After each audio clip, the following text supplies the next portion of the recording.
Hello. Hello, police. Yeah, what's the problem, sir? We just drove down our farm track. Yeah. Go and feed our pheasants. We come across a Range Rover with 3 people in it. Yeah. It appears that they're dead. I don't know what's happening. Blood in the motor all over them.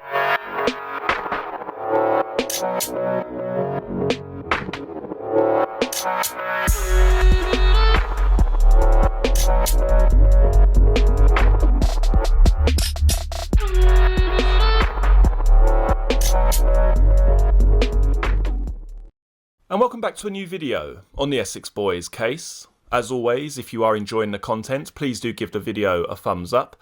And if you're interested in the Essex Boys case, or simply true crime in general, don't forget to hit the subscribe button below. Now before I start this video, it's important for me to mention that the author does not seek to discredit any previous accounts or versions of events leading up to the gruesome murders. He merely offers an interesting alternative scenario to be considered. Bill would have to bring this to the governor's attention in the morning. Tucker's on his way. DS Bartholomew was watching the tracking system and he pulled Bill out of his thoughts. Tucker hadn't got 10 minutes up the road when he called Tate. He told him he wanted to see him as soon as. An hour later, and Pat and Tony were together in a bar in the middle of nowhere.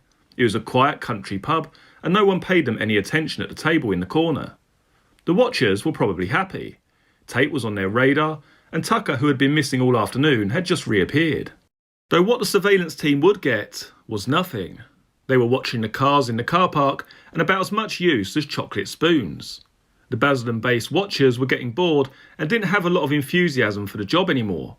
The guys they watched swanned around as if they hadn't a care in the world. The observation teams weren't stupid. They knew all about who they were watching and reckoned by now the targets had a good idea that there was some surveillance on them. It was most unlikely that any of the targets were about to go and commit some heinous crime right under their noses. Intelligence told them that all of the targets were likely to be armed and extremely dangerous. So what the watching was going to achieve, no one really had a clue. It was what they were told to do, so they did it.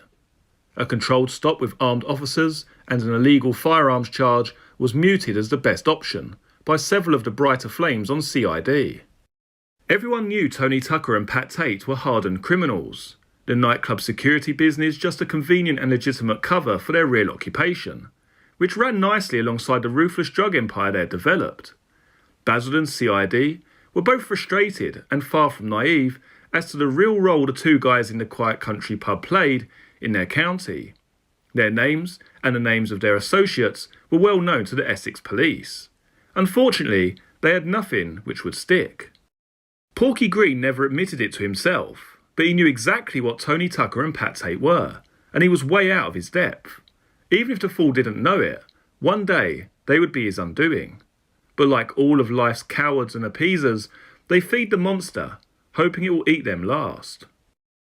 We need to get hold of Darren Nichols. I want to have a serious chat with him. Tucker leaned in close to Pat as he talked.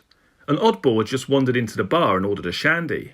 Probably one of the surveillance teams, just checking they hadn't bolted out the back door. "What's up, mate? What's that little prick done? I'll sort the cunt out." Pat was quick to assume the mention of someone meant he would need to visit pain upon them. "No, Pat, no, look, just fucking focus, alright? You know the other day, when he was telling us about the parcel of gear coming in by plane? You know, for them cunts up the road?" "Yeah, I remember." "When did he say it was due?" "Sort of soon, I think. Why?" "Yeah, that's what I thought. I just had a very interesting chat with that little squeaky pig cunt Porky. He tells me that they have the heads up on something very similar. Only thing is, they reckon it's not due for a couple of weeks. But whatever they're on, they reckon they're all over it, and they plan to scoop everyone up in one neat little fucking package." "Well, Merry fucking Christmas. About time some cunts had a bit of bad luck other than us. So it looks like the old Bill could actually manage something fucking useful for once. About time." Pat leant back and gave a hearty laugh. Bill and the team heard the loud guffaw, but couldn't know he was leaning back in his chair or that Tony wasn't. He was still hunched over the table and hadn't laughed. He was thinking hard. Pat saw it and leant in again. "Tone, you ain't gonna get all fucking sentimental and mark that long cunt's card, are you?" "No, I fucking ain't. But don't you think it's strange?" "What's strange, Tone? Some other cunt's about to get their Christmas spoiled, boo-hoo-hoo. No, I fucking don't." "No, mate, Nichols. He thinks it's coming in like now. The old Bill thinks it's 2 weeks away. Tone. That twat Nichols probably just got bollocks information. Look, if the old Bill are in on it, they're in on it. Yeah, you're probably right, mate. Bill had a cold feeling about what was going through Tucker's mind. He thought he knew exactly where Tony was going with this. Just suppose that little cunt Nichols was right and the old Bill was wrong. He ain't stupid, that long fella. He could easily be pulling a stroke. He might know he's got a rat. He might be playing them. I swear he's one slippery fucker. He might easily have help like we have. He ain't lasted this long without some fucking help, I can tell you that much. So what fucking good does that do us? Pat, our little piggy reckons he knows where this plane is meant to land, mate. Now you and I know he himself, the grim fucking Reaper, ain't going to be waiting on the fucking runway like something out of Casa fucking Blanca. No way. He'll have a few of his trusted boys there to see that the gear goes into the back of whatever motor they send. It's fucking Charlie, mate. It ain't going to be that big of a parcel. Probably sling it in the back of a Range Rover or something like that. Yeah, and then the old Bill will be all over 'em. They nick them and get the plane on the ground. Or they tail up the load and try to get it when he stood next to it. Either way, he's fucked. So it helps us, yeah, I get that. But for all we know, they could have the fucking RAF on the plane as well. Well, yeah, that's how it goes if the old Bill are on it. But if they've got their days wrong, suppose it's this week and the old Bill ain't about. Yeah, and we are instead. Tate had got there in the end. It was where Bill thought it was going, and Tucker quickly confirmed his intentions. Exactly, Pat. Fuck me, it would sort everything, wouldn't it? We'd have to sit on the parcel for a bit, let the dust settle. Bit of a move, though. You can bet his South American friends would have sent a chunk on bail, maybe even all of it. They might just do us a proper favour and wipe him out. Now, wouldn't that make a good Christmas? Well, if Nichols knows about it, Tone, I mean, chances are a few others do as well. We better have a chat with Nichols. How can we be sure that we won't bump into the old Bill if we do make a move on it? Look, Pat, if Nichols is wrong, and he probably is, then nothing lost for us. I mean, the old Bill gets the gear, and the firm are out of business. It's win-win for us either way. But there's no way that the old Bill can be in on it and us not know. Porky's mob are in on the operation, if it goes down. He will get at least a few days' notice, so we check with him before we go. If he ain't on the operation, then it ain't happening. You can't stick a load of armed Bill in a field in the middle of Essex and him not know about it. Are you fucking sure, mate? Because I'll get fucking sore if we bump into them in the dark. Look, Pat, we get there early and dwell up. Let the plane go. If we see no sign of anyone, then we hit 'em, and we hit 'em hard. I say we take the fuckers out properly. Make it look like the mob on the plane fucked them. They'll all start falling out. They won't have a clue. We'll have to do 'em all, though. The ones on the ground, no witnesses. Well, I'm up for it. What about Nichols? He might work it out. Fuck it, we'll do him as well. Tate was laughing again. This time, Tony joined in. It wasn't the best plan in the world, but they were under pressure, and although the casualty list might be extensive, they didn't care.